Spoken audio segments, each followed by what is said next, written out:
આદિવાસી બાળકો માટે adventure course અને યુવક યુવતીઓ માટે બેઝિક કોર્સનો શુભારંભ કરાવતા જિલ્લા કલેક્ટર શ્રી અનિલ ધામેલિયા, ગુજરાત સરકારશ્રીના રમતગમત યુવા અને સાંસ્કૃતિક પ્રવૃત્તિઓ વિભાગ ગાંધીનગર અને કમિશનર શ્રી યુવક સેવા અને સાંસ્કૃતિક પ્રવૃત્તિઓ ગાંધીનગરના ઉપક્રમે જિલ્લા યુવા અને સાંસ્કૃતિક પ્રવૃત્તિની કચેરી છોટાઉદેપુર અને જિલ્લા વહીવટીતંત્ર છોટાઉદેપુર દ્વારા આયોજિત 8 થી 13 વર્ષના બાળકો માટે એડવેન્ચર કોર્સ 7 દિવસ અને 14 થી 45 વર્ષના યુવક યુવતીઓ માટે બેઝિક કોર્સના 10 દિવસના કાર્યક્રમનું સતકેવલ આશ્રમ માખણીયા પર્વતની તળેટીમાં ડુંગરવાંટ ખાતેથી જિલ્લા કલેક્ટર અનિલ ધામેલિયા શુભારંભ કરાવ્યો હતો। આ કાર્યક્રમમાં નાયબ વનસંરક્ષક વીએમ દેસાઈ, જિલ્લા યુવક વિકાસ અધિકારી દીપિકાબેન રાણા, એડવેન્ચર કોર્સના ઘનશ્યામભાઈ સોલંકી, ફોરેસ્ટ વિભાગના અધિકારીઓ, બેઝિક કોર્સ અને એડવેન્ચર કોર્સના તાલીમાર્થીઓ ઉપસ્થિત રહ્યા હતા।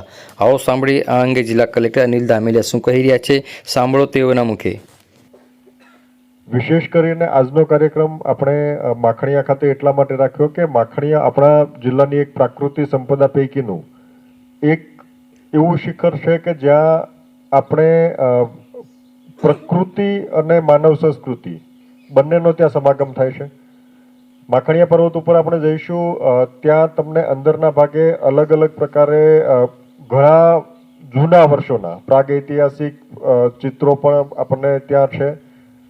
સાથોસાથ સતત અહીંની સ્થાનિક પરંપરાઓમાં, અહીંયા સ્થાનિક ગીતોમાં, સ્થાનિક લોકવાયકાઓમાં માખણીયા પર્વતનો સતત ઉલ્લેખ છે। રીંછ, દીપડા અને અન્ય વન્ય પ્રાણીઓની વસ્તી પણ આ ભાગથી શરૂઆત થાય છે અને અંદરના ભાગે ડીપ જેમ જઈએ એમ વધારે વન્ય પ્રાણીઓની વસાહત શરૂ થાય છે। સાથોસાથ સુખી ડેમનું રિઝર્વોયર પણ આ ભાગમાં છે। એટલે ખરેખર દરેક રીતે આ એક એવું સ્થળ છે પ્રાકૃતિક દ્રષ્ટિએ, સાંસ્કૃતિક દ્રષ્ટિએ અને સાથોસાથ માનવ સભ્યતાની દ્રષ્ટિએ કે જે આપણા માટે જાણવું એક અગત્યનું છે। આ જાણવાનો ઉપક્રમ હતો અને સાથોસાથ આપણે વિશેષ કરીને આપણી સમગ્ર ટીમને, એમાં ખાસ કરીને આપણો આગ્રહ એવો હતો કે આપણી સરકારી એવા વિભાગો, વન વિભાગ હોય, પોલીસ વિભાગ હોય અથવા તો અન્ય એવા વિભાગો કે જ્યાં સામાન્ય રીતે એમને પ્રશિક્ષણની, ફિઝિકલ ફિટનેસની આવશ્યકતાઓ વધારે હોય, એવા વિભાગોની સાથોસાથ બાળકો જે પ્રકૃતિને માણી શકે, સાથોસાથ એડવેન્ચર અને વિવિધ પ્રકારની પ્રવૃત્તિઓથી વાકેફ થાય, એના માટે આપણે બધાનો સમાગમ કરીને આ કોર્સની શરૂઆત કરવા જઈ રહ્યા છીએ। બેસિક કોર્સ કરીએ છીએ પણ ભવિષ્યમાં આપણે અહીંયા એવી અપેક્ષા રાખીશું કે આ જ જગ્યાએ આપણે એડવાન્સ કોર્સ અને ફૂલ ટાઈમ કોર્સિસ પણ શરૂ કરી શકાય એ દિશાના પ્રયત્નો આપણે હાથ ધરીશું। આપ અત્યારે જ્યારે શરૂઆત કરવા જઈ રહ્યા છો ત્યારે સમગ્ર ટીમે જે આયોજન કર્યું છે એ માટે હું સમગ્ર ટીમને અભિનંદન આપું છું। આપણે અહીંયા જે ડીસીએમ સાહેબે તમને પ્રાથમિક સૂચનાઓ આપી, હંમેશા એ બાબતનું અનુપાલન કરવાનું છે, એમને ધ્યાનમાં રાખીને આપણે આ પ્રવૃત્તિઓ કરવાની છે।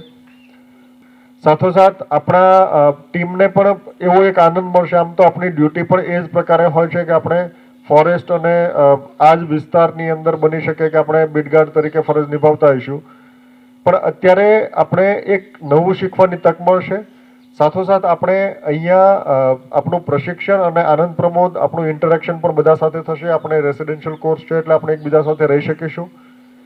આપણો પ્રયત્ન એવો હશે કે આપણે જે પણ સૂચનાનું અનુપાલન કરવાનું છે એ બધા તકેદારી રાખીશું, એક સાથે સમૂહમાં રહીશું। આપણા કોચિસ અહીંયા છે એ જે સૂચનાઓ આપે એમનું સ્પષ્ટ રીતે પાલન કરીશું, એમાં ક્યાંય ઉલ્લંઘન નહીં કરીએ। ગમે તે આપણી રીતે એકલા ટહેલતા નીકળી જઈએ અથવા તો અન્ય કોઈ જગ્યાએ જતા રહીએ એવું નથી કરવાનું, કોઈ ઉતાવળ કરવાની નથી।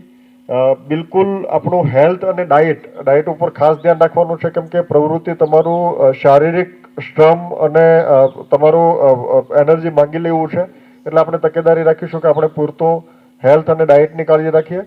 અને સાથોસાથ આપણે આ પ્રવૃત્તિઓમાં તમારે એકદમ ઓપનનેસ સાથે, ઓપનનેસ એટલે બિલકુલ આપણી રીતે કરવા માંડીએ એવી રીતે નહીં, પણ કોચ જે પ્રમાણે આપણને ગાઈડ કરે એ પ્રમાણે આ પ્રવૃત્તિઓ કરવાની છે। અમે પણ અલગ અલગ તબક્કે ભાગીદાર થઈશું, આપણા બધા ટીમો પણ આવશે, એ ભાગીદાર થશે।